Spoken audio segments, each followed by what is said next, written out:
Okay. So I'll start and then ask him questions. Yeah. Friends, welcome to the Words of Wisdom Gyan Ganga show of Virat Hindustan Sangam. And today we have a special show on Ghar Wapsi for British Hindus, if or when. And on this show, we have Dr. Subramaniam Swamy and we have Pandit Satish Sharma from London. And he's joining us live. And Dr. Swamy and Satish Sharma will be discussing the issues of the uh, British scene, the country You know, there, and political thing. overseas Indians in Britain. Yeah. Overseas Indians in Britain. Over to Dr. Swamy for the opening remarks. Yeah. Well, thank you very much. I'm hoping to see Satish Sharma on the screen very soon. I also like to say that Satish Sharma is part of our VHS team in UK. Am I right, Jagdish? Yes, Dr. Well, Swamy. It's our UK team of Virat Hindustan Sangam. that's right.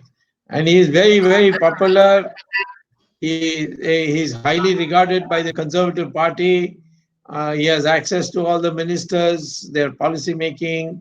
He's very clear about, and he in fact arranged a meeting of mine on the in the Westminster in the Parliament building, which is a prestigious thing, and one of the senior most MPs of then Conservative Party had presided over the meeting also, and we had therefore he is now regarded as the Indian face in England, and he performed a miracle in the sense. Due to his campaigning, a lot of Indians who would normally vote Labour saw the Labour program and the way Satish Sharma presented, and they then switched.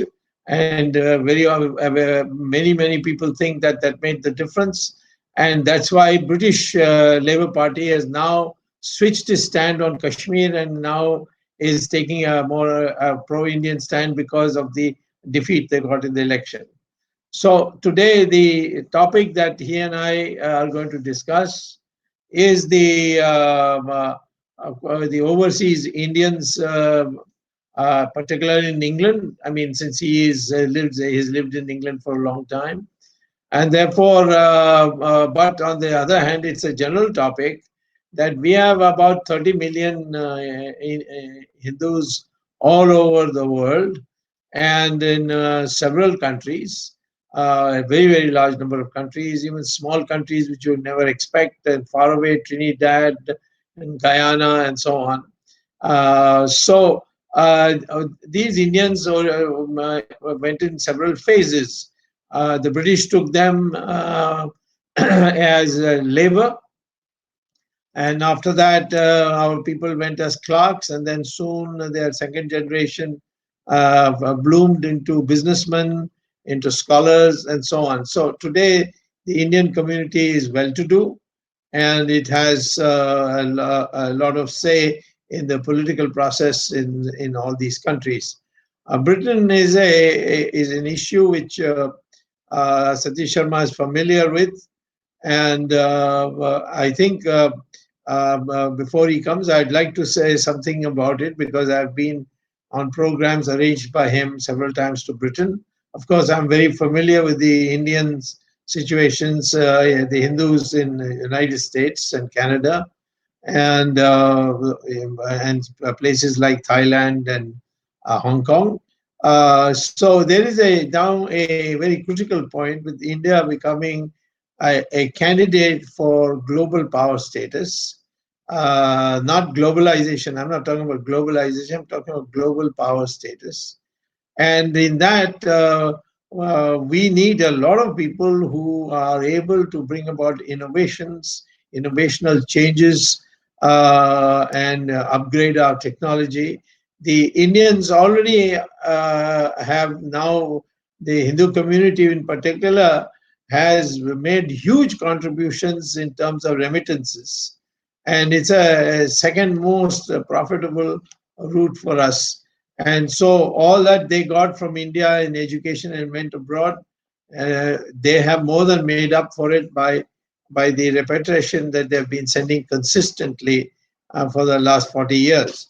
So the question now is coming that should they, Hindus in particular, in view of the fact that the world is getting very polarized, and in Britain, for example, the Islamic forces are making life difficult for everybody.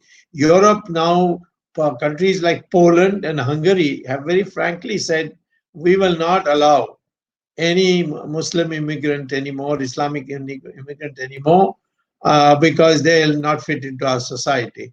The same view is not legally taken, and as unlike Poland and Hungary, but Germany has taken the stand that stand that we are reviewing the matter, whether it is appropriate to allow a large Muslim influx into Germany. So Britain also, the issue is undercurrent. They are not, British are very low-key status, low-key in stating something. But the London Bear is now a Muslim, and there are very important people in very high places. And it's unfair to lump everybody into a community hype. But the fact is that the masjids in these countries have become a center place for advocating of radical ideas. And the love jihad is also spread the world over, which is causing a lot of anguish in the original societies. So the Hindus are raising this question: do we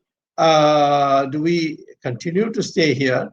Because now generations educated in these countries are, because we don't have a way of propagating our culture abroad, so they are getting extremely locally, into assimilated, and this means that the Indian community itself would, over the period, would dissolve because they would become indistinguishable. Yes, welcome to Satish Sharma. They would get, integrated with the local society. And this problem is there in the United States also. But more important is that India now, for this big push, needs these Indians who are in such critical areas of technological advancement. We have in our panel itself these two gentlemen, one Satish Sharma and the other is Ramesh, and both are in their respective areas in the forefront. So whether India, which is short of such people, should try to woo them back. Of course, India has always been, never broke its umbilical cords with the Indians overseas. When in East Asia, East Africa, when with the Idi Amin and then Jomo Kenyatta, the Indians, after years of staying there, born there, brought up there, they were all asked to leave the country. And that time they had British passports, and the British declined to take them, saying that we won't be able to assimilate such a large number. At that time, Indian doors were open. Even today, when this on this corona matter, coronavirus issue, you find that everybody abroad, they want now to return to India, and they don't want to live in those circumstances of the lockdown in these countries. So Bharat Mata is now a genuine appeal to a lot of these people. So the question is, how is it being agonized? And for that, we have got Satish Sharma here in the thing. I don't know, his picture seems to have gone. Is he still with us, or has he gone? No, Dr. Swamy is there. We had some technical problems, but Satish Sharma is there. But his voice is available. Yes, his voice is available. Satish, you can unmute yourself before you speak. Can I say over to Satish Sharma now? At the bottom, there'll be 3 buttons. Click on the microphone to unmute yourself. Dr. Swamy. Satish, you'll have to unmute the mic button, which is on the center bottom of Hello? the. You are right. Am I Satish, online? yeah. Okay, Dr. Swamiji. Apologies to our viewers for some technical problems, but Satish Sharma ji is on the line. Your voice is available. Yeah, that's good enough. Please speak. Pranamji and Namaskar ji. It's a pleasure to be here, and my apologies for the minor technical hitch in the connection there. The subject, I presume you've had a quick preamble on, and I'm grateful for the introduction. This issue about Ghar Wapsi is something which only perhaps a short while ago would have been unthinkable. Nobody would have thought that NRIs in overseas countries, not just Britain but elsewhere, would even consider coming back. The gulf was too great. The comfortable jail that we were all living in was so comfortable, nobody was even considering broader issues. I think the remarkable thing is that the change has occurred within the last 3 to 5 years, and it's been quite a dramatic change. I suspect that what I'm going to be sharing with you is possibly still a little bit ahead of the curve, and the majority of our community are still engaged in what they do so best, which is building a society. But it would be a good time to put it out there. Let's see whether we can start a debate and a dialogue on this very, very important issue.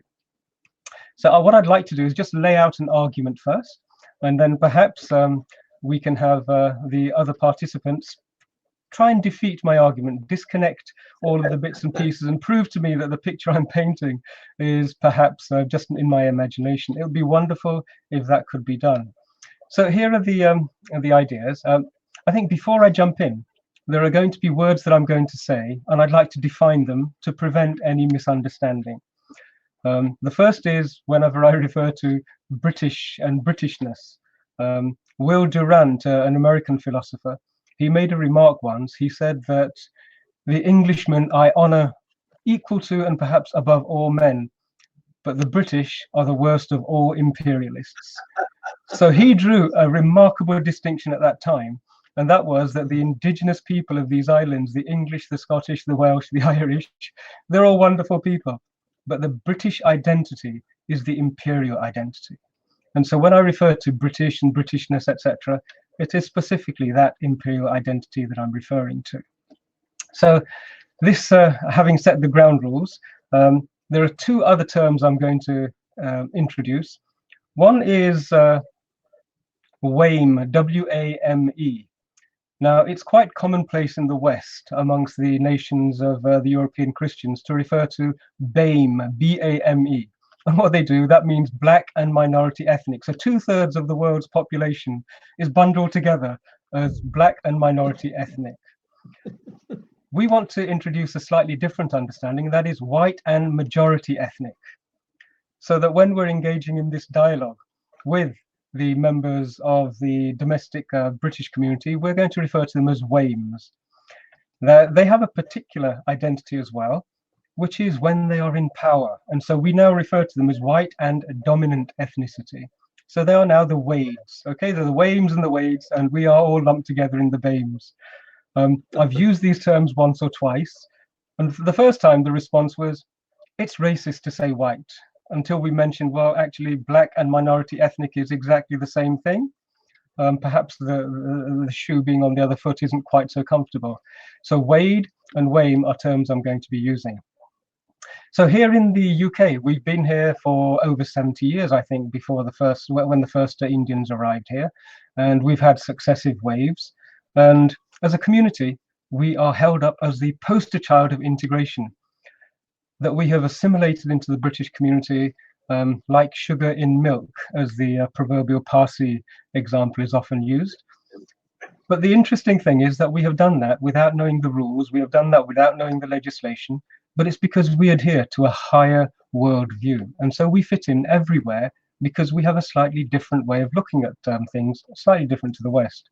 But we have assimilated in this country, and we are very, very prominent. As 2% of the population, it's commonly touted that we generate some 6% of GDP.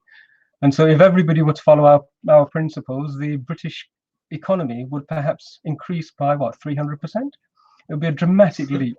So we are acknowledged as being quite a significant part of the community, and regularly we are a gratitude is expressed for that particular statistic. we've settled in.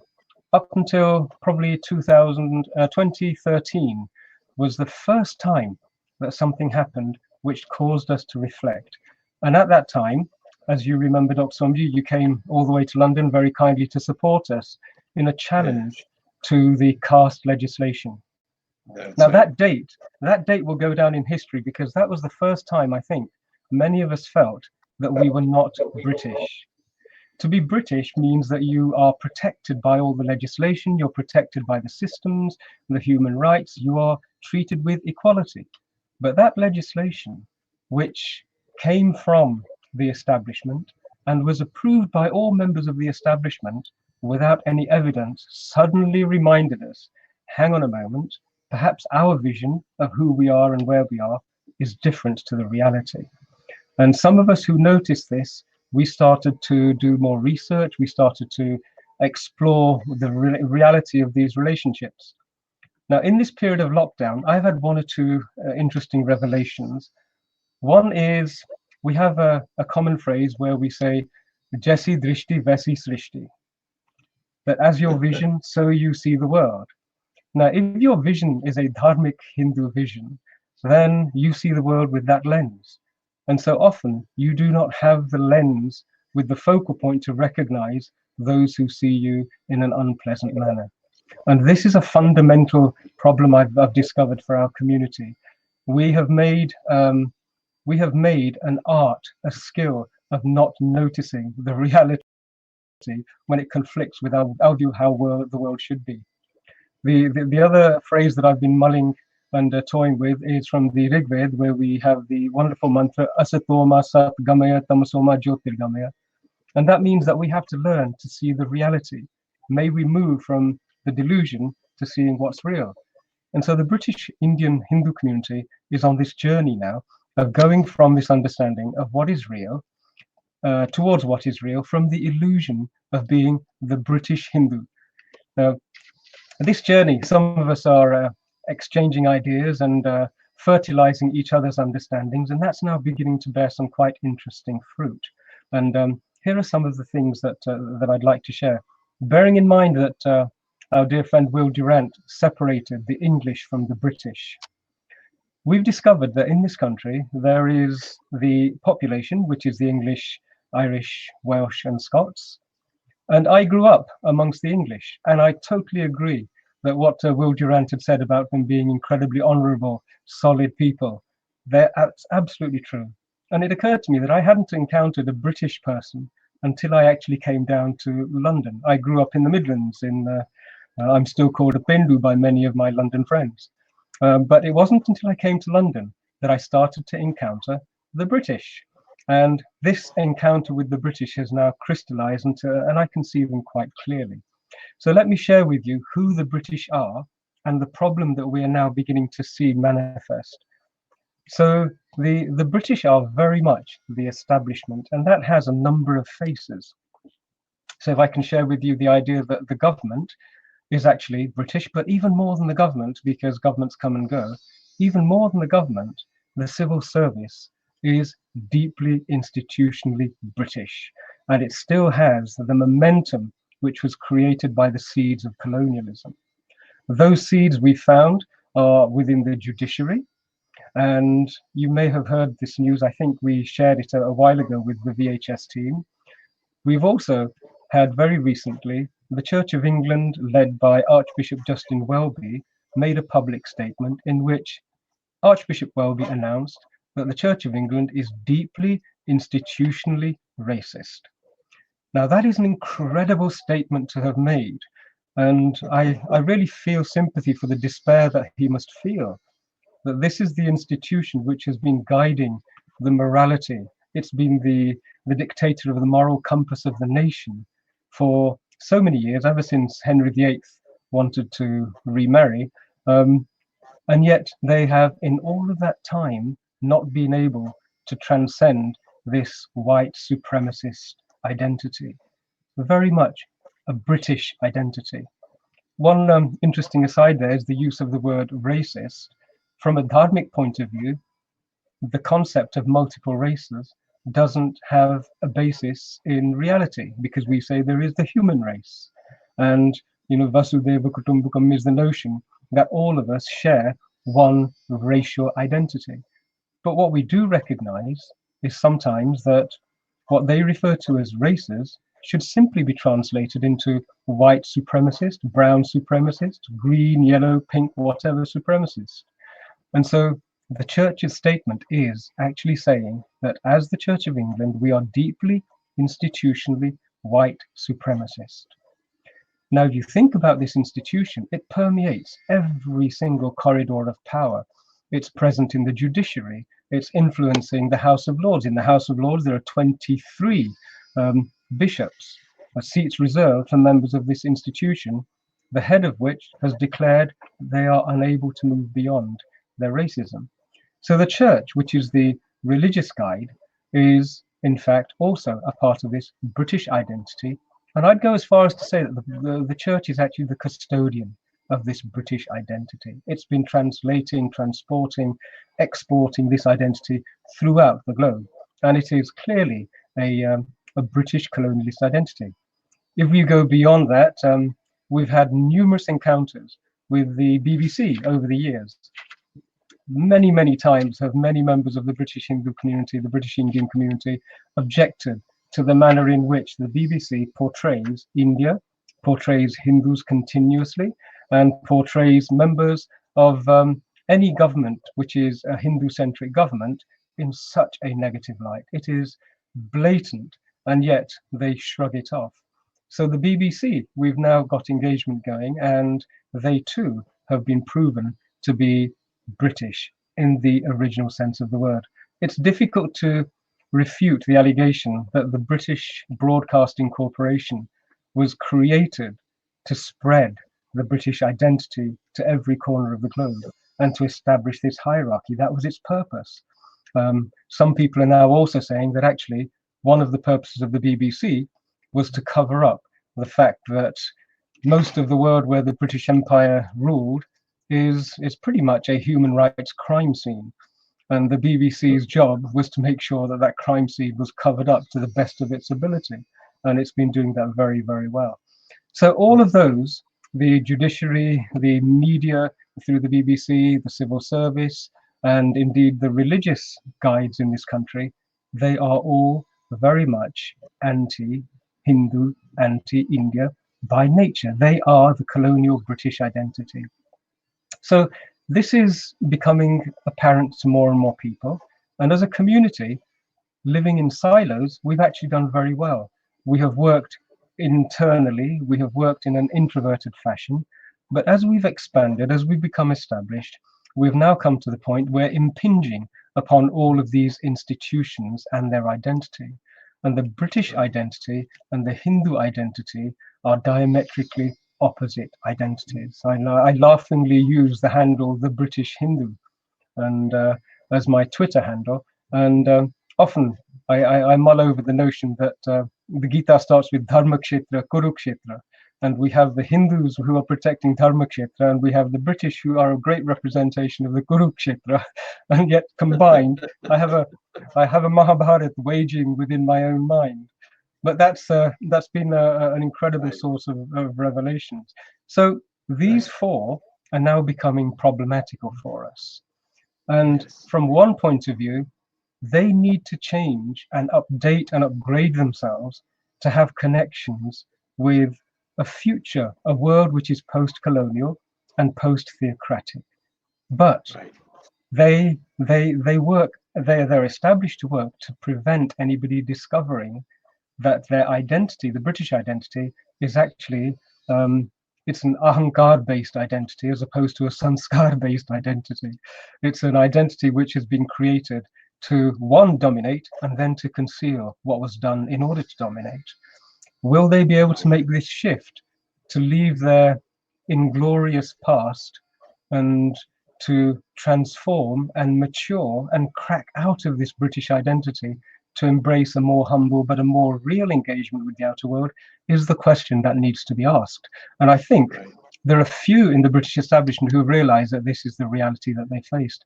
One of the dimensions that I've noticed is that we are in this country a population, the English, Welsh, Scottish, and Irish population have been deprived of access to the real history of the British when the British went overseas. So the domestic population have no idea of what was done in their name and supposedly on their behalf. And the Indian population here are equally uninformed. And so when we have members of the political class not aware of the historical context of many of the decisions that they're making, the decisions that they make and the remarks that they make, the statements that they make, are singularly uninformed. And this is quite a significant problem. When Dr. Liam Fox for the Conservative Party announced that Britain post-Brexit would embark upon Empire 2.0, he actually meant it as a good thing, that they were going to do good things in the world. But most of the world outside suddenly thought, oh my God, no, not again. And so there is such a need for the history of what this nation did outside of these island waters to be taught to the occupants of this island nation.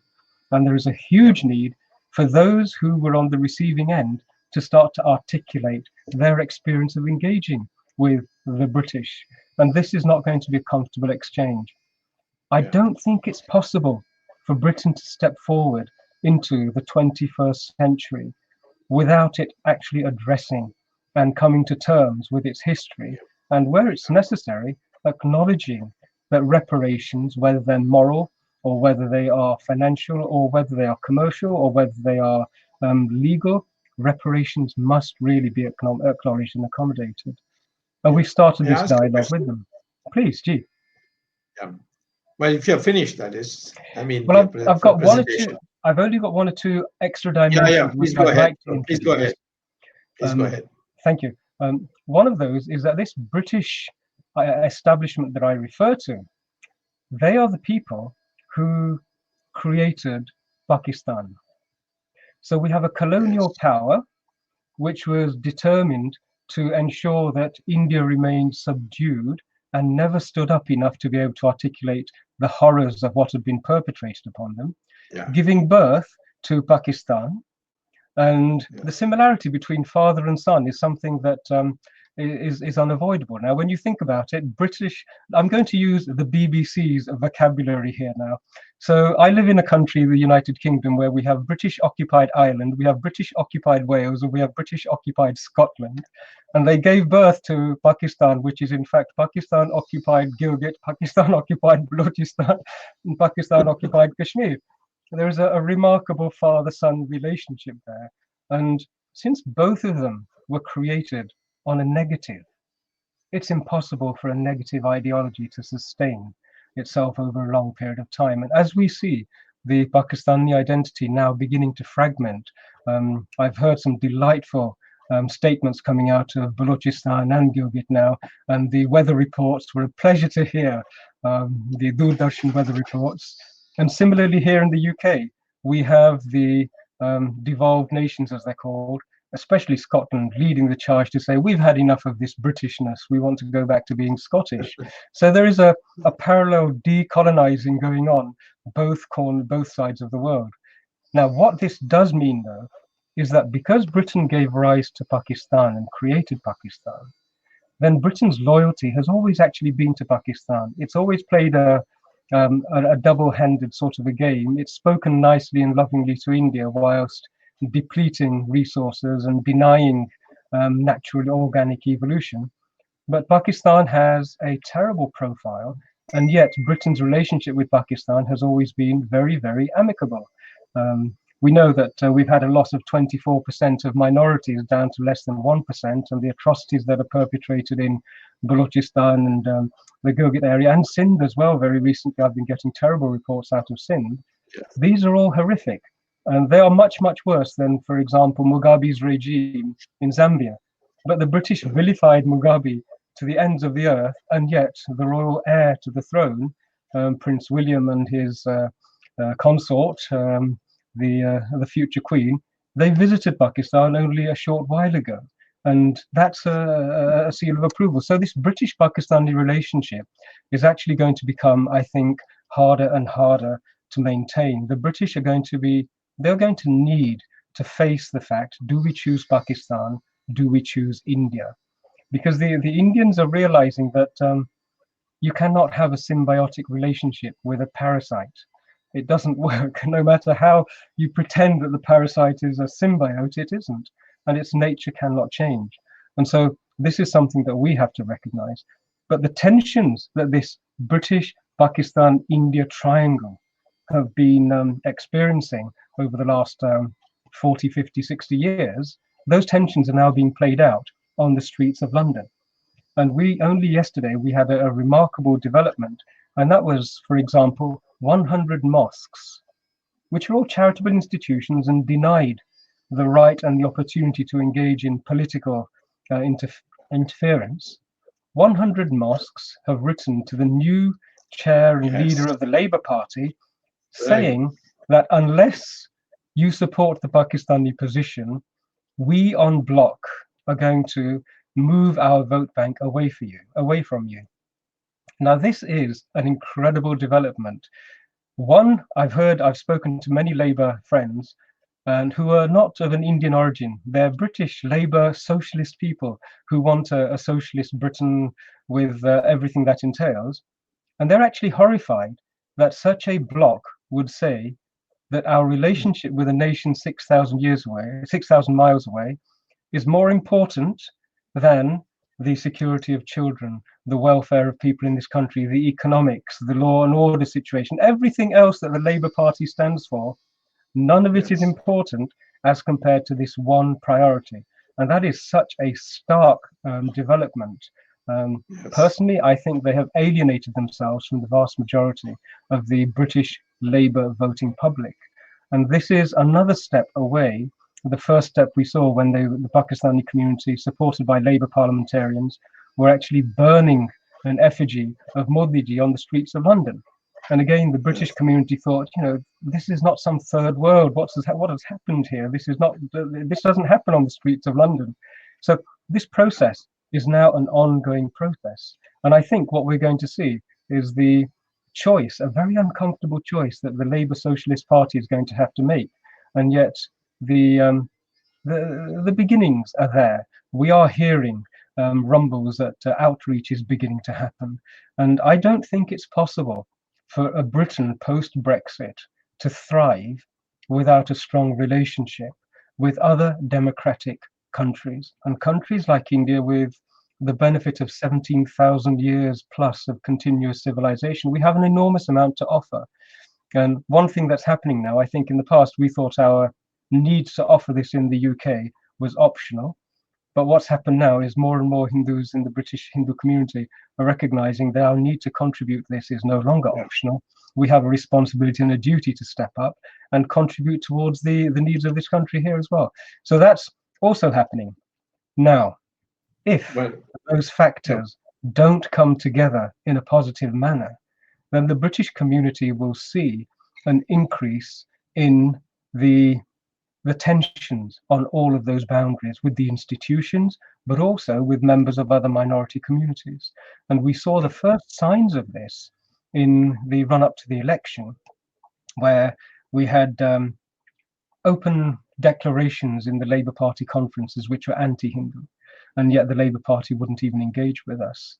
These are signs that, hang on a moment, we're possibly not being treated as equals in this country. The other thing that became apparent is that there was so much tension in the run-up to the election. The Jewish community, who are a bit of a canary in the mine when it comes to safety and security of minorities, many of them, several of my good friends and many others had declared that if the Labour Party came in, the security situation would have deteriorated so much. They felt that the Labour Party had been penetrated by Islamists to such a degree that they would leave this country. Now, this happened, and the Jewish community left the United Kingdom, I think, in 1028 AD. So over 1,000 years ago, they also had to flee because of a lack of personal safety. And they were announcing this openly. And there were members of our community who were also saying, we don't feel safe because of the noises that are coming out of the Labour Party. This was unheard of, and yet people were making adjustments. Now, if that, coupled with the 2 or 3 dimensions I've mentioned about the British establishment, if their choices are anti-India, anti-Hindu, and they still maintain that bumbling British colonialist over-promise, under-deliver sort of attitude that they've had around the world for such a long period of time, then there is a very distinct possibility that our security situation in this country will deteriorate. And that, I think, is the first sign where we will see our Sanatani saying, we are not safe here. Now, this is not new to us. If you remember, in 1990, we had the Kashmiris, Hindus who had to leave. There was an exodus out of Kashmir, the 7th exodus. In 68 and 72, we had the diaspora community having to flee Uganda and Kenya. We've now currently got an exodus underway from Pakistan, and the CAA hopefully will help to ameliorate that, and Bangladesh also. We had, as you well know, the departure from Ceylon. So exoduses for Hindus is not something that is alien to us. But I think the exodus from the United Kingdom is something that can be prevented. But it is definitely something now that we should be allowing for and taking into consideration, unless people like Keir Starmer and wiser heads realize that we need to make this change.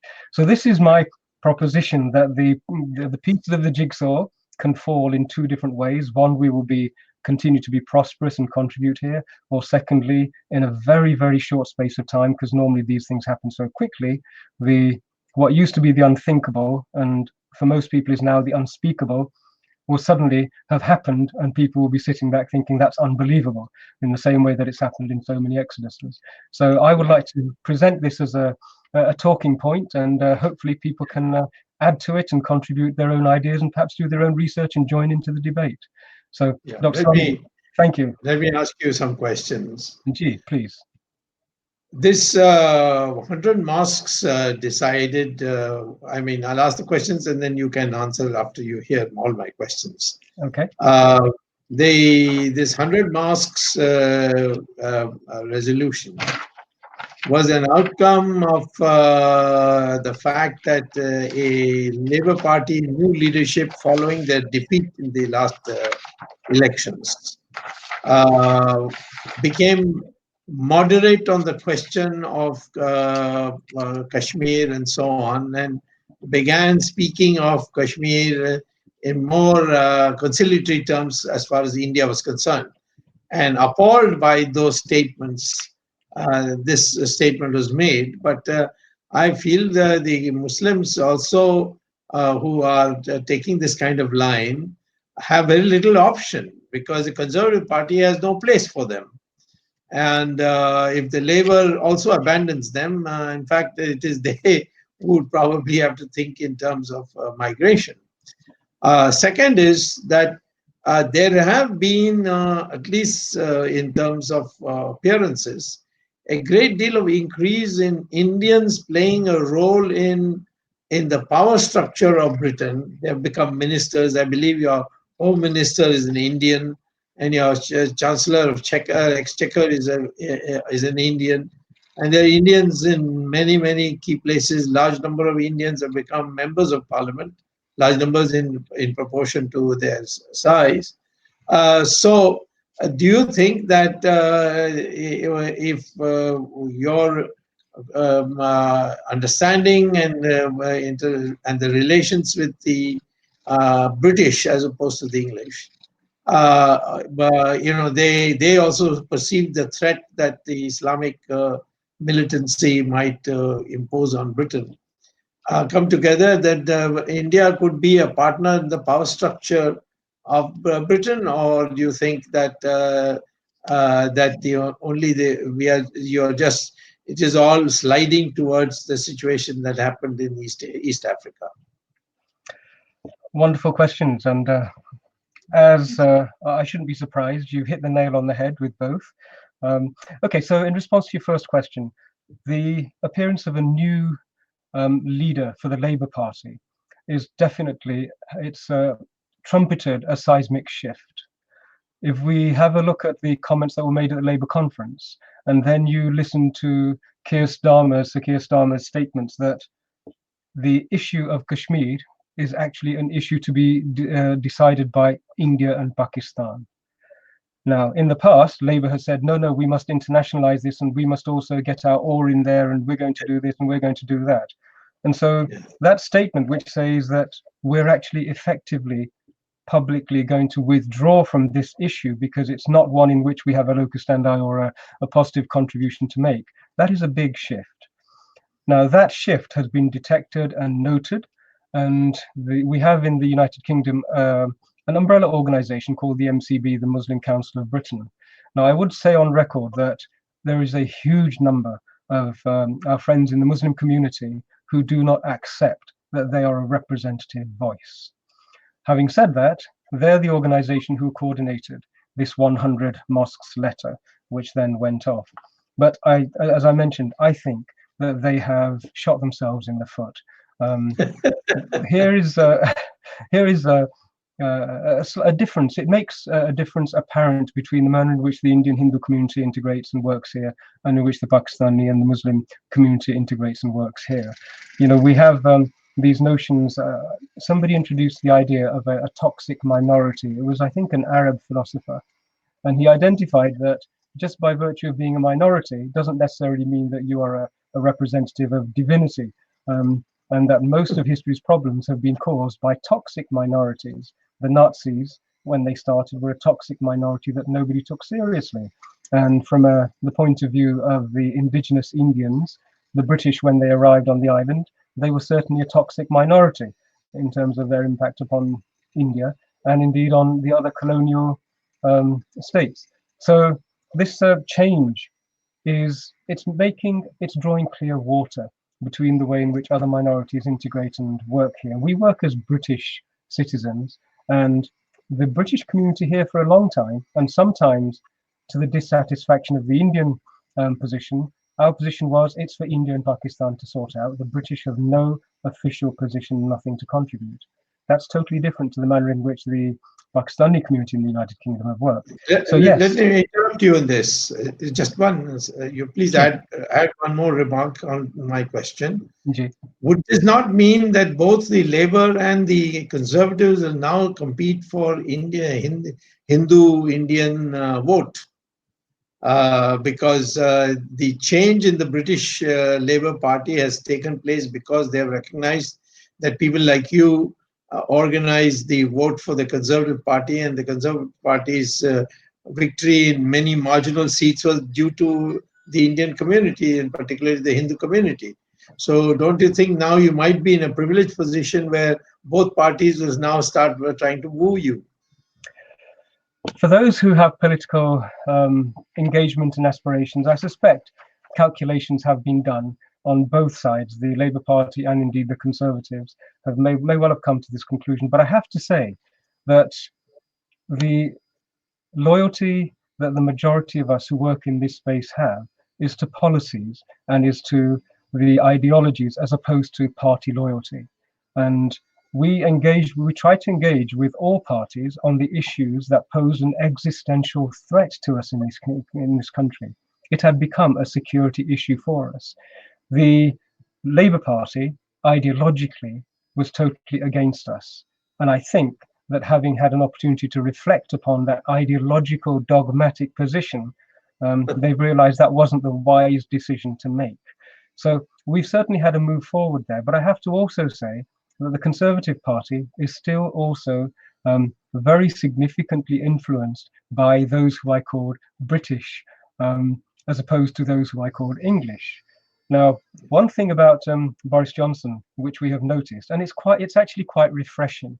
We had not had the experience of having a leader in place for a long period of time. We had an awful lot of committees, and the manner in which he approached his own party first and ejected people like Kenneth Clarke, who was the father of the House of Commons, such a long-standing politician. But because Boris Johnson didn't feel that he was contemporarily connected with the mood of the nation, he removed him. And this was such a shock to everybody. Winston Churchill's grandson, another member of the Conservative Party stalwart, again, removed him. And so Boris's approach is very much a utilitarian and a contemporary one. And I think he is better connected to the mood of the nation than many of the political parties have been for a long time. Did he not go to the Swamy Narayan Mandir for seeking blessings for the election? He did, and He was welcomed there. The Niz and Swaminarayan Mandir, which you also visited with us when you were visiting here, they have a pretty good track record now. Those who have visited them prior to election seem to have received their blessings and have been showered with success. Although they'll be the last to make this statement. But yes, he did. And I think this is the aspect that is resonating with the Indian community. We're actually quite pragmatic people, and we want to get the job done. We want things to improve for everybody. And Boris Johnson's cabinet, I think, reflects this. He has chosen a team who are good at the work they do, irrespective of their origin and indeed the degree of pigmentation that they support. So yes, the answer to your question is I think both parties have realized that India is a major influential power now.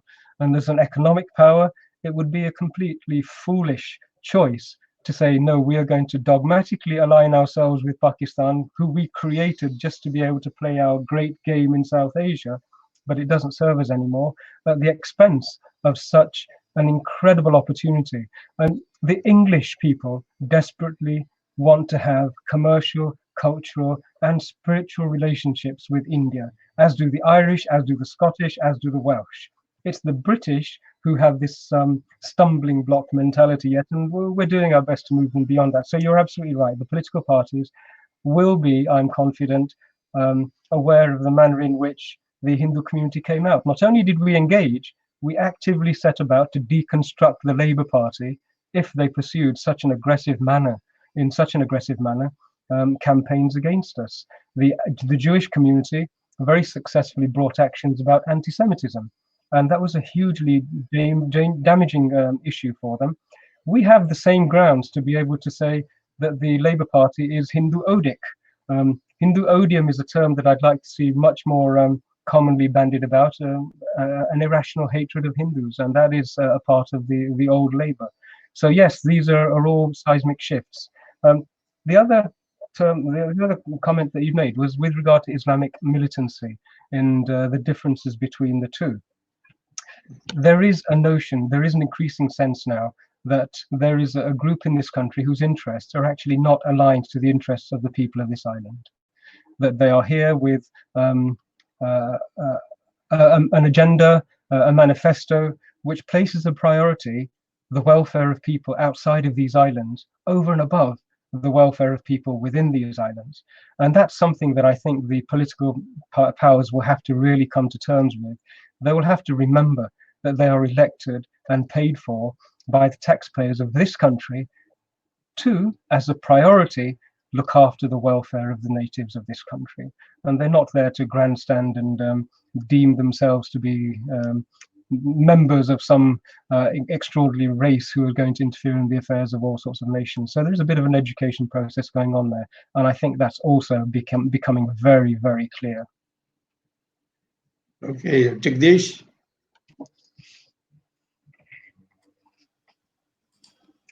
Does everybody agree with what I've said? In this case, though, we can all go and have dinner. But okay, thank you, Satish ji and Dr. Swamy. With that, we come to the end of this episode of Gyan Ganga Words of Wisdom, and it was very kind of Pandit Satish Sharma ji to come. No, it was a brilliant analysis. I don't think we have anybody in India has heard such a fine analysis of the British situation or English situation. Thank you very much, Dr. Swamy. This is the outcome of being in lockdown, you see. When you can't move out of the house, then one meditates a lot and ideas sort of come together, don't they? Thank you for your approval. So with this, we come to the end of this episode, and we'll be back tomorrow at the same time, 8 p.m. Indian Standard Time, with another guest along with Dr. Swamy. Tomorrow's guest is Mr. Ratan Sharda, who will be discussing with Dr. Swamy on the issue of Hindutva. He is a Hindu ideologue and very popular on the TV shows. So we'll be back tomorrow at 8 p.m. on Gyan Ganga Words of Wisdom of the Virat Hindustan Sangam. Again, wanting to remind our viewers, because we still get a lot of information and messages, how do we join the organization of Dr. Swamy Virat Hindustan Sangam? I have to tell our viewers that please visit our website of Virat Hindustan Sangam, which is www.vhsindia.org, and register yourself.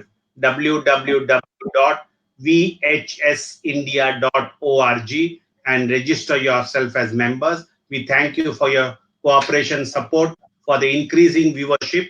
We also apologize for some technical hitches we had at the start of the program.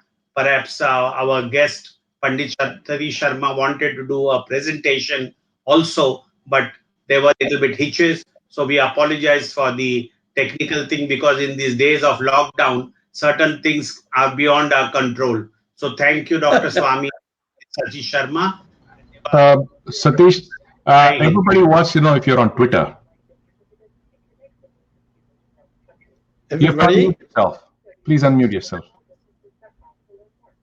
You are muted, Satish ji. Yeah. Hello, is that back? That's wonderful.